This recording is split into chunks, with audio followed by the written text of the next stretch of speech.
Ce shiur est dédié pour la version de l'âme de Madame Martine Julie Rosala Bat Rose Aziza Yvette, dont l'anniversaire de décès sera le 25 Tevet, ce Shabbat. Donc on fait le cours, là déjà on est la journée vendredi, donc jeudi soir c'est la vendredi, Bézat Hashem, pour la version de son âme. Alors la question de Rouven. Ma question c'est pourquoi les enfants doivent payer les erreurs de leurs parents, comme par exemple le cas des mamzères ou le cas des Cohen qui se marient avec une veuve, du coup l'enfant il ne sera plus Cohen. Ok, j'ai compris, il y a une erreur là. Un Cohen qui se marie avec une veuve, il n'y a aucun problème. C'est un Cohen avec une femme divorcée. Ah oui, une femme divorcée. Ok. Ok, donc ta question elle est claire. Tu ne parles pas maintenant d'un enfant qui souffre, tu dis maintenant un enfant qui n'a rien fait du tout. Et il est né d'une union interdite qui le rend soit mamzer. C'est quoi mamzer? C'est le fruit d'une union interdite qui est sanctionnée par le karet, à part la nida. Un enfant, une relation nida, donc une femme qui va pas au mikvé, d'accord? Alors l'enfant, il est ben nida, le fils de nidam, et cette relation est sanctionnée par le karet, mais c'est pas un mamzer. Un mamzer, c'est un cas extrêmement difficile de la halacha. Donc les cas les plus courants qu'il y a, hélas, beaucoup en France, c'est une femme a reçu un divorce civil de son mari, elle se dit ouf, enfin libérée, et c'est faux, parce que le prédateur, elle n'est pas libérée du tout, elle est eshet ish, elle est femme mariée à tout égard, et elle a un petit copain, et hop, elle est tombée enceinte, et l'enfant est né, puis aujourd'hui, mais madame, vous êtes mariée, vous n'avez pas encore reçu le guet, l'acte religieux. Non, mais c'est un truc religieux, c'est pas important. Non, non, c'est très important, d'accord, vous êtes une femme, donc l'enfant, maintenant, il est fruit de l'adultère, il est mamzer. Un mamzer ne peut pas se marier avec une juive normale, c'est interdit. Il peut se marier avec un certain type de juifs, je ne vais pas maintenant en parler, peu importe. Le problème, c'est que même si on l'autorise se marier, les enfants sont mamzerim aussi. Et les enfants des enfants sont mamzerim jusqu'à l'éternité. C'est terrible. C'est le cas les plus durs de la halakha. Le Rav Alia Yosef, il a beaucoup essayé de travailler dans les cas pareils pour essayer d'autoriser des enfants pareils. Des fois, il arrivait, des fois, il n'arrivait pas. C'est plus facile d'autoriser en France qu'en Israël. Pour des raisons pratiques, je ne vais pas rentrer dans le vif du sujet. Ce qu'on essaie de faire d'habitude, c'est témoigner rétroactivement qu'il n'y a pas eu le premier mariage. Cette femme qui a divorcé son mari, le mariage n'était pas valable. Par exemple, c'est assez courant, il y a 30-40 ans en France, les témoins ne valaient absolument rien. D'accord, c'est des témoins qui étaient non religieux, donc il n'y a pas eu de mariage. Donc elle n'a pas besoin d'un acte de divorce, vu qu'elle n'a jamais été mariée. Donc c'est vrai que l'enfant a été fait hors mariage, mais c'est pas un enfant qui est fait hors mariage n'est pas un mamzer. Mamzer, c'est seulement un enfant qui provient d'une relation qui est sanctionnée par le karet à part nida. Donc relation adultère, incestueuse, toutes sortes de choses de ce genre-là. Un non-juif qui a une relation avec une femme juive, l'enfant n'est pas mamzer, d'accord? Parce que c'est pas sanctionné par le karet. Voilà, ça c'est mamzer. Halal, c'est l'enfant d'un Kohen qui a une relation avec une femme qui est interdite à un Kohen. Bon, je ne vais pas faire toute la liste. En gros, une femme qui a une relation avec un non-juif, alors elle est interdite à un Kohen. D'accord? Et aujourd'hui, hélas, ça peut être courant, donc un Kohen doit bien vérifier. Des gens se trompent, les Kohen, il faut une femme qui soit vierge, c'est faux, il ne faut pas qu'elle soit vierge. Si elle a une relation avec un juif, hors mariage, une jeune fille, d'accord, alors elle est permise à un Kohen. Elle est permise à un Kohen. Mais il faut être certain qu'il était juif, d'accord? Alors tu te poses la question, c'est juste pour expliquer la question. Tu te poses la question maintenant, le petit enfant qui est né, il est mamzer. Alors un beau jour, il va rencontrer une jeune fille, il s'appelle Moshe, il va rencontrer Léa, ils vont à la rabbanout pour eux-mêmes. Monsieur mon cher ami, vous êtes un mamzer. D'accord? Et lui, il tombe des nues, parce que d'habitude, on lui a caché cela, il ne peut pas se marier, c'est terrible.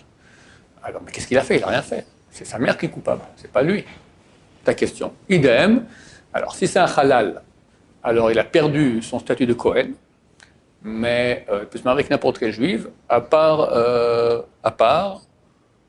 rien. Il peut se marier avec n'importe quelle juive, même avec une Kohenette. D'accord? Simplement, il a perdu son statut de Kohen, et voilà.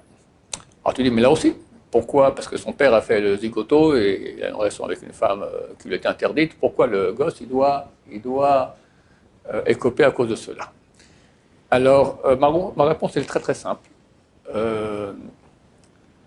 Dieu gère le monde, il ne faut pas l'oublier, dans tous les détails. Et c'est écrit que lorsque quelqu'un doit être conçu, alors il y a un ange qui amène la goutte de semence à Dieu. Lui, qui il va être? Un tzaddik, un rachat, un comme ci, un comme ça, et Dieu décide où on le met, il va naître où. Donc, quand quelqu'un va naître en tant que mamzer, en tant que halal, en tant que quoi que ce soit, d'accord, c'est une décision de Dieu. Donc, elle est parfaite. C'est pas non seulement qu'elle est parfaite, elle est la plus parfaite qu'il puisse y avoir. Parce que de Dieu, Dieu est parfait. Si Dieu n'était pas parfait, il ne serait pas Dieu. Donc, lorsque Dieu fait une chose, forcément, c'est pas bien, c'est pas le meilleur, c'est parfait. Et pas un millimètre de moins. Parce que sinon, c'est pas divin. Et celui qui ne croit pas cela, c'est un coffre. Il ne croit pas dans la providence que Hachem, il gère tout. Des fois, il ne voit pas très bien. Bon, il y a un truc, chassé shalom, jamais de la vie. Tout provient de Dieu complètement. Alors maintenant, question, alors Dieu, pourquoi il fait une chose? C'est parfait de faire un pauvre enfant qui n'a rien fait, maintenant il est mamzer. Alors, réponse. Mon cher ami, une des notions basiques de notre Torah, c'est la notion des réincarnations. Qui te dit que ce garçon-là, dans sa réincarnation passée, c'est pas un cours de jupon et qu'il a eu des relations avec beaucoup de femmes adultères et peut-être il a fait naître des enfants comme ça et à cause de lui, il a mis des mamzerim au monde. Quelqu'un un jour est venu me voir, je peux raconter? Allez, je vais raconter. C'est sur ma propre famille, d'accord? C'était l'oncle de mon grand-père, donc ça va. Je ne sais même pas qui c'était ce type-là, je ne connais même pas son nom, ni rien du tout. Un cousin très très éloigné, un jour il est venu, il m'a dit, voilà, je sais que cet oncle-là, il avait dit, chaque femme qui vient maintenant dire, j'ai un enfant de cet oncle-là, vous lui donnez 10 francs, il était en France à l'époque, vous lui donnez 10 francs en tant qu'héritage. Ça veut dire qu'il a fait beaucoup ce monsieur, il a dit lui-même, il a témoigné, j'ai fait beaucoup d'enfants, d'accord, à des femmes qui n'étaient pas ma femme, allez savoir si elle s'est mariée ou pas. Alors, un type comme ça, comme c'est un fameux oncle de mon grand-père, d'accord, que je ne connais pas son nom, après il va au Lamaba. Qu'est-ce qu'on lui fait? Il y a une chose qui s'appelle réparation, qui s'appelle mesure pour mesure. Mon cher ami, tu as mis au monde des mamzer, tu vas maintenant s'ouvrir, voir c'est quoi d'être mamzer. Et comme ça, il répare. Sinon, il n'est jamais réparé, le pauvre. Alors là, c'est juste ou c'est injuste? Tu comprends mieux déjà. C'est un exemple que je vais donner. Un exemple, je ne sais même pas s'il est vrai. Mais Hachem, on ne va pas le suspecter qui ne sait pas ce qu'il fait. Idem avec les halalim, etc. Le problème quand ce genre de réponse que je donne, c'est que maintenant, chaque fois qu'on verra quelqu'un qui est ou mamzer ou halal, machin, on dit ah, il a fait les 400 coups dans son guide goût passé, d'accord? Ça aussi, c'est un problème. On ne peut pas non plus aller voir, parce que ce que je dis, c'est un exemple. Mais on va répondre, on ne sait pas, mais on sait que Dieu est parfait et qu'il y a des bonnes raisons. Et si on connaissait les bonnes raisons, on serait entièrement d'accord. Par contre, une fois, deux grands sages d'Israël,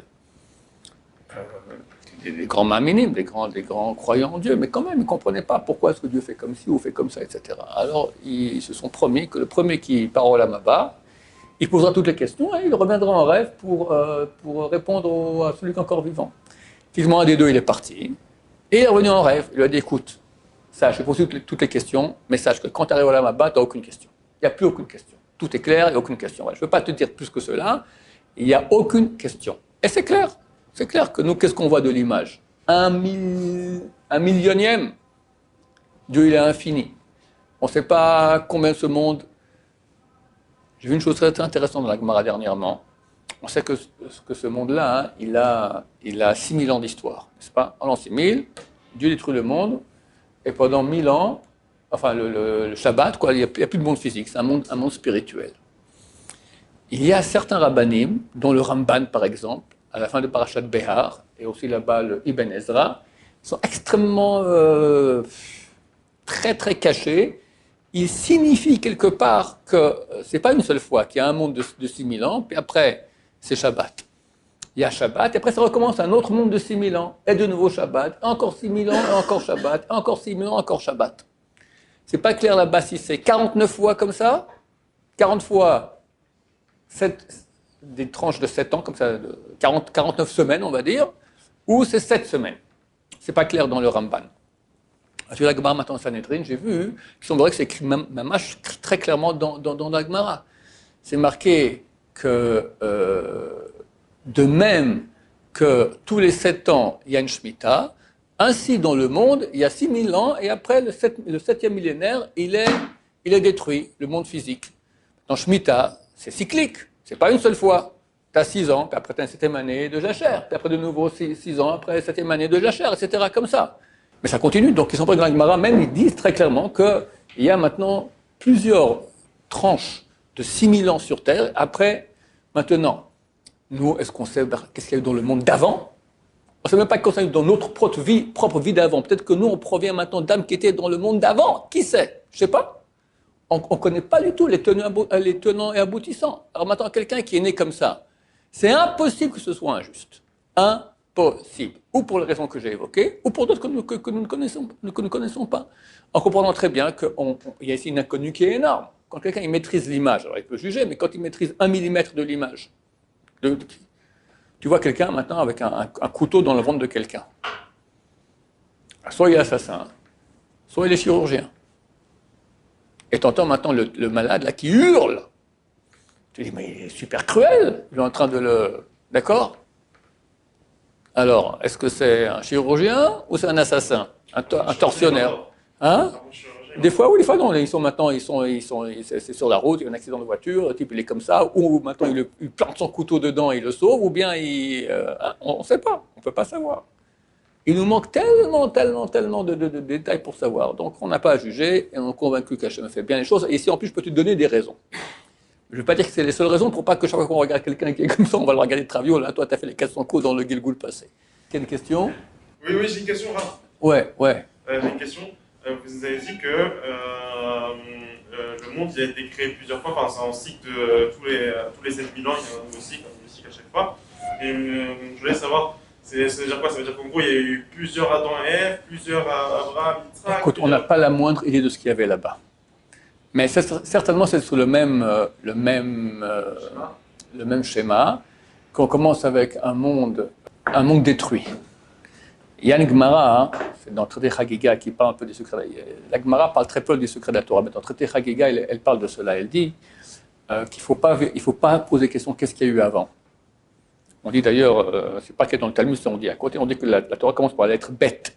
Bête, c'est fermé en haut, c'est fermé en bas, c'est fermé derrière, c'est seulement devant. La Gemara dit un exemple à quoi ça ressemble, c'est qu'un roi a demandé à ses architectes de construire un palais sur les ordures. Il ne veut pas qu'on ait un peu cherché un jour sous le palais quelles ordures il y a. Donc t'entends qu'avant il y avait des ordures. Ça veut dire que nous on est un reste d'autres mondes qu'il y avait. Et c'est comme ça que Dieu a créé le monde, que d'abord il y a l'obscurité, après la lumière. La graine, on la met dans la terre, elle pourrit, puis après elle pousse. Esav, il est né avant Yaakov, d'accord? Le mal vient, l'enfant, quand il est né, il est Yetzer Hara, il est terrible, et après il faut beaucoup de temps pour arriver à l'éduquer, si on arrive à faire un Ben Adam normal, quelqu'un de normal. Donc c'est sur le même schéma. Et Dieu donne le libre arbitre à la personne, et lui dit comme ci ou comme ça, et vraisemblablement il va aussi pécher, d'accord? Ou peut-être pas, en tout cas il a un libre arbitre, et en fonction, l'histoire, elle avance. Voilà, alors peut-être que dans la fois passée, le premier homme, il n'a pas péché, ou il a péché, mais peut-être que Esav, qui était le frère aîné, il a été très bien, et puis Israël, Yaakov était que le frère cadet, c'est Esav qui a reçu la Torah, on ne sait pas, on n'a pas la moindre idée. C'est vrai que le tzaddik de maintenant, on dit qu'il était dans le premier cycle. C'est pour ça qu'on a le Torah, on dit était. Par exemple, Yaakov Ayazaken, Yaakov était vieux. Et ça veut dire quoi? Qu'il était dans le cycle d'avant? Pas la moindre idée.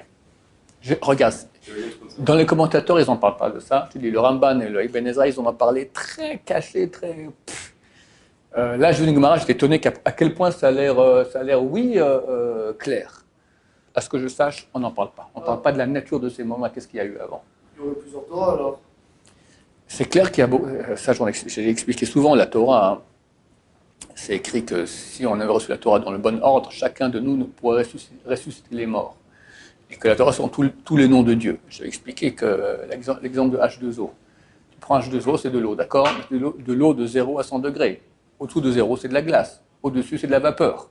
Attends, un enfant qui n'a pas fait un peu de chimie, alors il ne sait pas. Il croit que la glace, c'est une chose, l'eau, c'est une autre, et la vapeur, c'est encore autre chose. De même, la Torah, quand on descend dans ce monde, c'est du H2O. Mais en fonction du monde dans lequel elle arrive, elle va se manifester différemment. Comme l'eau, tu comprends? Donc il y avait la même Torah, mais quand elle arrive dans le monde, elle se manifeste tout à fait autrement. Il se peut que c'est tout à fait autre chose. C'est clair que nous, on est sortis d'Égypte, on est Abraham, Isaac et Yaakov, il se peut que ils sont sortis de l'Ouganda, et c'était Trump, Obama, et Baruch Hashem, Biden est arrivé, et tout le monde fut heureux, et c'est tous les descendants de Biden. Qu'est-ce que j'en sais? D'accord? On ne peut pas savoir, on n'a pas la moindre idée. pas la moindre idée. Une sorte de monde parallèle, en fait. C'est un monde qui était avant ce monde. Oui, j'ai entendu une fois de quelqu'un avec le Kabbalah qu'il y a une montée des mondes. C'est-à-dire que nous, maintenant, à l'être humain, quand tu passes de humain, tu passes après un niveau très très haut dans l'Olam Haba. Mais il se peut que dans le monde passé, on était au niveau animal. Et là, on est passé au niveau humain.